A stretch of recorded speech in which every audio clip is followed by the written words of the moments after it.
భీమవరానికి 10 కిలోమీటర్ల అవతల ఉన్న భీమవరం నియోజకవర్గం అని చెప్పి వెళ్తారా? ఉన్న భీమవరానికి 100 మీటర్ల దూరంలో నిన్న చెప్తున్నట్టు బెడ్రూమ్ కూర్చు కొడితే ఇక్కడ భీమవరంలో పడుతుంది. మరి హెలికాప్టర్లో తీసుకెళ్ళి భీమవరం నుంచి రాజేయాలన్నా కూడా కనీసం 5 నిమిషాలు. హెలికాప్టర్లో వెళ్తే ఒక 5 నిమిషాలు పడుతుంది. కారులో వెళ్తే మరి ఇంకెంతసేపు పడుతుందో అక్కడ బెడ్ మొక్క వేయటానికి. మరి భీమవరం ప్రజల మనోభావాలు ఏంటది గొల్లవాన తిప్పలోను లోసర్లోను సింగిల్ కారు వెళ్ళాలంటేనే మరి ఇప్పుడు ఆ రోడ్లో చాలా ఇబ్బందిగా ఉంది. మరి అక్కడ ఇప్పుడు అది క్రీస్తు పూర్వం అని చెప్పలేను కానీ 15 ఏళ్ళ క్రితం బ్రిడ్జిలు కట్టారు. ఆ బ్రిడ్జిలకి ఈ రోజుకి అప్రోచ్ రోడ్ లేదు. మరి ఏ నియోజకవర్గం? భీమవరం కదా. కట్టిన బ్రిడ్జికి అప్రోచ్ రోడ్ లేదు. 25 ఎకరాల్లో అక్కడ అంటే ఓకే, ఇక్కడి నుంచి అక్కడికి ఉన్న బ్రిడ్జికే అప్రోచ్ రోడ్ లేదు. అక్కడ దాకా వెళ్ళడానికి సరైన అప్రోచ్ లేదు. దారికి అటు ఇటు ఆక్రమణలతో ఉన్న ప్రాంతంలో ఇప్పుడు ఆక్రమణలు తొలగించి చక్కటి డబుల్ రోడ్ వేసి అక్కడ దాకా కూడా మరి ఇప్పుడు పెద్ద రోడ్డు నిర్మించి అక్కడ ఒక 25 ఎకరాలు తీసుకుని ప్రభుత్వానికి నిధులు లేవు. మరి నిధులు లేని ప్రభుత్వం దగ్గర నిధులు సమకూర్చుకొని ముందు స్థలం కొనాలంటే ఒక ఎకరం కొనగలరా? ఎక్కడైనా ఎకరం అంత ₹1,00,00,000 ఉంటుందా? మినిమం నేను చెప్పేది ₹1,00,00,000 ఎకరం ఉంటే 25 ఎకరాలకి 25 కోట్లు ఎవరు కొంటారు? నీకు ఆశ ఉండవచ్చు, 25 కోట్లు ఎక్కడి నుంచి తీసుకొస్తారు? సో ఈ సమస్యలన్నీ ఉంటాయి. ముందు రోడ్డు వైడింగ్ చేయాలి, ఉన్న బ్రిడ్జిలకి అప్రోచ్ చేయాలి. ఆ దగ్గర బ్రిడ్జికి అప్రోచ్ చేయాలంటే కూడా ఐడియాలు ఉన్నాయి. అలాగే 60 కోట్లు 70 కోట్లు అవుతుంది అంటున్నారంట. 2 కోట్లతోటి అప్రోచ్ చేయొచ్చు, మనసుంటే మార్గం లేకపోలేదు. సరే, అదెందుకు వచ్చింది? పక్కన ఏదో వర్గం కదా, వాళ్ళు చూసుకుంటారని చెప్పి నేను పెద్దగా పట్టించుకోవాలి. 15 ఏళ్ళు అయిందా? సో ఇప్పుడు మరి మంచిదే. మరి నిజంగా భీమవరం పట్టణంలో ఇది భీమవరమే కలుపుతానని కూడా అన్నాం. ఇంతకంటే దగ్గరలో వారు కోరుకున్నట్టు భీమవరం ప్రజల మనోభావాలు దెబ్బతినకుండా భీమవరంలో ఒక 25 ఎకరాలు వారు సమకూర్చుకుని, లేదు ఈ నేను సమకూర్చిన 4 ఎకరాలన కాలవతల భీమవరం, ఇది నిజం భీమవరం. అదే భీమవరమే కాదు అని చెప్పి 4 ఊర్లు కాలవతల 4 ఎకరాల్లో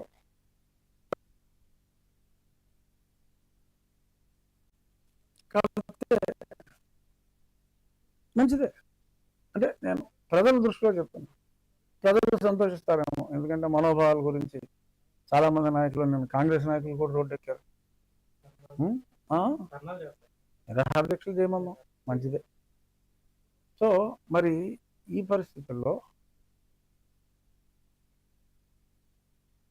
ఎక్కడ ఉండాలో నిర్ణయం తీసుకోవాల్సింది డెఫినెట్గా ముఖ్యమంత్రి గారు.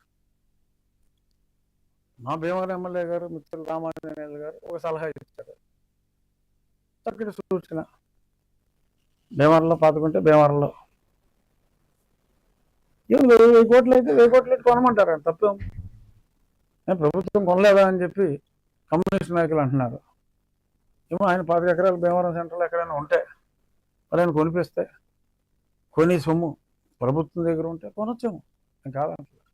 నా ప్రపోజల్ ఇదిగో 4 ఎకరాలు, మీరు చక్కగా ఉండి నేను చక్కగా ఉండని నేను ఒక ప్రపోజల్ గౌరవనీయులైన ముఖ్యమంత్రి గారికి P4 స్ఫూర్తితో ఇచ్చా. అలాగా ఎవరు ఎమ్మెల్యే గారు ఒక ప్రపోజల్ ఇవ్వచ్చు, నేను అక్కడ ఉత్తరాన ఊరవతల ఒక 25 ఎకరాలు తీసుకుంటానండి, ఆ రోడ్డు అప్రోచ్లకు ఒక 20 కోట్లు అవుతుందండి, అక్కడ ఉన్న బ్రిడ్జిలకి అప్రోచ్ చేయాలంటే 70 కోట్లు అవుతుందండి, కలెక్టర్ ఆఫీస్ కూడా చాలా బాగా కట్టాలంటే 200 అవుతుందండి అని ప్రపోజల్ ఇవ్వచ్చు. అది ముఖ్యమంత్రి గారు యాక్సెప్ట్ చేస్తే ఏమో ఓకే, అభ్యంతరం చెప్పడానికి నేనేమన్నా. సో అలాగా ఆయన ప్రపోజల్, ఆయన మా కౌన్సిల్ చైర్మన్ గారు ఆయన ప్రపోజల్, ఆయన ఈ 3 ప్రపోజల్స్ తోటి ఆయన పవన్ కళ్యాణ్ గారితో ఎవరితోనో మాట్లాడి సెటిల్ చేస్తానన్నారు. చాలా సంతోషం. సో వారు ఆ ప్రపోజల్ కళ్యాణ్ గారికి, చంద్రబాబు నాయుడు గారికి ఆయన ప్రపోజల్ ఆయన ఇస్తారు. ఆ ప్రపోజల్ని నేను వ్యతిరేకించను. ఇది నా ఆలోచన, ఇది కూడా ఆలోచించండి అని చెప్పి నేను చెప్తాను. మా మధ్యన ఎటువంటి ఇష్యూలు లేవు. ఎమ్మెల్యే గారు నాకు మంచి స్నేహితులు, ఆయన అంటే నాకు అత్యంత గౌరవం, ఎటువంటి పొరపక్షాలు లేవు. ఆయన నియోజకవర్గంలో ఏమోలైనా పర్వాలేదు అని ఆయన అనుకుంటున్నారు. ఊరికి 20 కిలోమీటర్ల అవతల ఆయన నియోజకవర్గం ఉన్న అక్కడ ఉన్న అది భీమవరంగా ఆయన భావిస్తున్నారు. నేను భీమవరానికి కాల యువతల, అది కూడా 20 అడుగుల కాల యువతలు ఉన్న ప్రాంతాన్ని పరిగణించుకుందాం, భీమవరంలో కలుపుతానని చెప్పి నేను అంటున్నాను. ఏదైనా మా ప్రపోజల్ నేను, ఆయన ప్రపోజల్ ఆయన, గౌరవనీయులైన ముఖ్యమంత్రి గారికి ఇస్తాం. ఎటువంటి పొరపచ్చాలు లేవు. ముఖ్యమంత్రి గారు ఏది ఆమోదిస్తే దానికి ఆయనైనా నేనైనా ఎవరైనా ఆమోదించవలసిందే. సో ముఖ్యమంత్రి గారి నిర్ణయం మేరకు సమిష్టిగా బలవాన్ తిప్పులోనే కట్టుకుందాం అని పవన్ కళ్యాణ్ గారు, ముఖ్యమంత్రి గారు, ఎమ్మెల్యే గారు మాట్లాడిన తర్వాత బలవాన్ తిప్పులోనే కట్టుకుందాం అంటే ఓకే, బలవాన్ తిప్పులోనే, లోసర్ అంటే లోసరే, మనం ఎవరం కాదంటాను. సో మరి ఎలా అంటే అలాగే కట్టుకుంటాం. మీరు మళ్ళీ నారాయణ నారాయణ అని అటు ఇటు తిరగకుండా క్లారిఫికేషన్ ఇస్తున్నా. రామాంజనేయులు గారు అంటే నాకు అత్యంత గౌరవం. ఆయన ఫ్రీడమ్ ప్రపోజ్ చేసే ఫ్రీడమ్ ఆయనకుంది, నా ఆలోచన చెప్పే ఫ్రీడమ్ నాకుంది. ఏది చేద్దామని నిర్ణయించుకునే అధికారం చంద్రబాబు నాయుడు గారు, పవన్ కళ్యాణ్ గారు. కాబట్టి మా ఇద్దరి నివేదికల్లో ఏ నివేదిక ఆమోదిస్తే ఇద్దరం కూడా ఆ నివేదిక మేరకే పనిచేయవలసిన అవసరం ఉంటుంది. అంటే కుదరదు. సో ఆయన ఆమోదిస్తే నేను జీ హుజూర్ అని నేను అంటాను, ఇది ఆమోదిస్తే ఆయన కూడా అలాగే అంటారేమో అని నేను అనుకుంటున్నాను. చూద్దాం ఏమవుతుందో. తప్పకుండా ఓ 10 రోజుల్లో 15 రోజుల్లో ఈ సస్పెన్స్కి తెరపడుతుందేమో. ఎందుకంటే నేను స్థలంతో నేనున్నా, ధనంతో నేనున్నా. అక్కడ స్థలం లేదు, ధనం లేదు, చక్కటి ఆలోచనలు ఉన్నాయి. సో క్రియాశీలతకి ప్రయారిటీ ఇస్తారా, ఒక చక్కని ఆలోచనకి, పుట్టి ఆలోచనకి ప్రయారిటీ ఇస్తారా అనేది పెద్దల నిర్ణయం. ఏ నిర్ణయం అయినా సరే నేను ఇది కాదు అంటే ఓకే, ఇంకో యాక్టివిటీ, నాకు బోల్డ్ యాక్టివిటీలు చేస్తాను, నా యాక్టివిటీ చేసుకుంటే వెళ్తాను. సో ఏదైనా నేను కోరుకునేది 1 సంవత్సరంన్నర 2 సంవత్సరాల్లో అయినా, మరి ఇప్పుడే ఇదిగో చూస్తానే మనకి సంవత్సరం 4 మాసాలు 5 మాసాలు అయిపోతుంది. అప్పుడే మరి ఇప్పుడు మొదలెడితే కానీ ఇంకో 2 ఏళ్ళకి అవ్వదు. కనీసం ఈ టర్మ్లో కొత్త కలెక్టర్ ఆఫీసులో మనం ఉండాలి. ఎందుకంటే మళ్ళీ ఎలక్షన్ వచ్చినప్పుడు అప్పటిదాకా కూడా కలెక్టర్ ఆఫీస్ కూడా లేకపోతే కనీసం కలెక్టర్ ఆఫీస్ కూడా నిర్మించుకోలేని ప్రభుత్వం అనే అప్రదిష్ట కూడా రావచ్చు ప్రభుత్వానికి. సో అప్రదిష్ట రాకుండా ఉండాలి, ప్రభుత్వం మీద ప్రజలకు విపరీతమైన గౌరవం పెరగాలి అంటే కలెక్టర్ ఆఫీస్ ముందు నిర్మించుకోవాల్సిన అవసరం ఉంది, ఒక SP office, collector office. So లేదంటే అమరావతి అద్భుతంగా వస్తుంది, బ్రహ్మాండంగా వస్తుంది.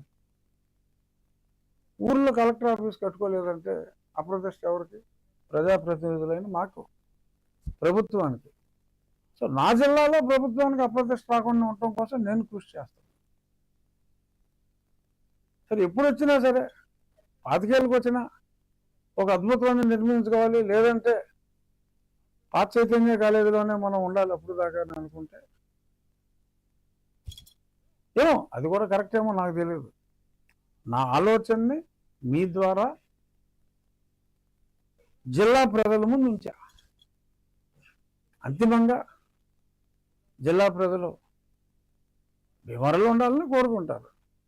మరి భీమవరంలో స్థలం లేనప్పుడు 100 మీటర్ల దూరంలో ఉన్న పెదామిరం ఓకే అంటారా? 10 కిలోమీటర్ల అవతల ఉన్న గొలవనికి బాగుంటుందంటారా అనేది భీమవరం ప్రజల అభిప్రాయం తీసుకోవచ్చు, జిల్లాలో ఎవరి అభిప్రాయం అయినా తీసుకోవచ్చు. పెదామిరమా గొలవని తిప్పాలా అనే దాని మీద ఓటింగ్ పెడితే నా ఉద్దేశం మన ఎలక్షన్ రిజల్ట్ కన్నా కూడా భయంకరంగా ఉంటుందేమో అని నేను అనుకుంటున్నా. చూద్దాం. ఓకే.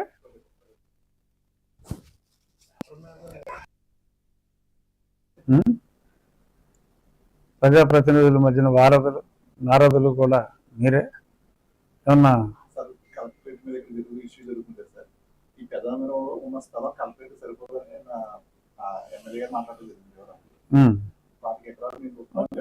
అదే చూపిస్తారండి సార్. 3 ప్లేసుల్లో మీ ఎక్కడైతే అనుకూలంగా ఉంటారో కరెక్ట్ ఆఫీస్ కడతాక అక్కడైతేనే మీరు చేయండి అని చెప్పేసి అంటున్నారు. అవును, నేను మరి వారి ప్రసంగం నేను వినలా. నేను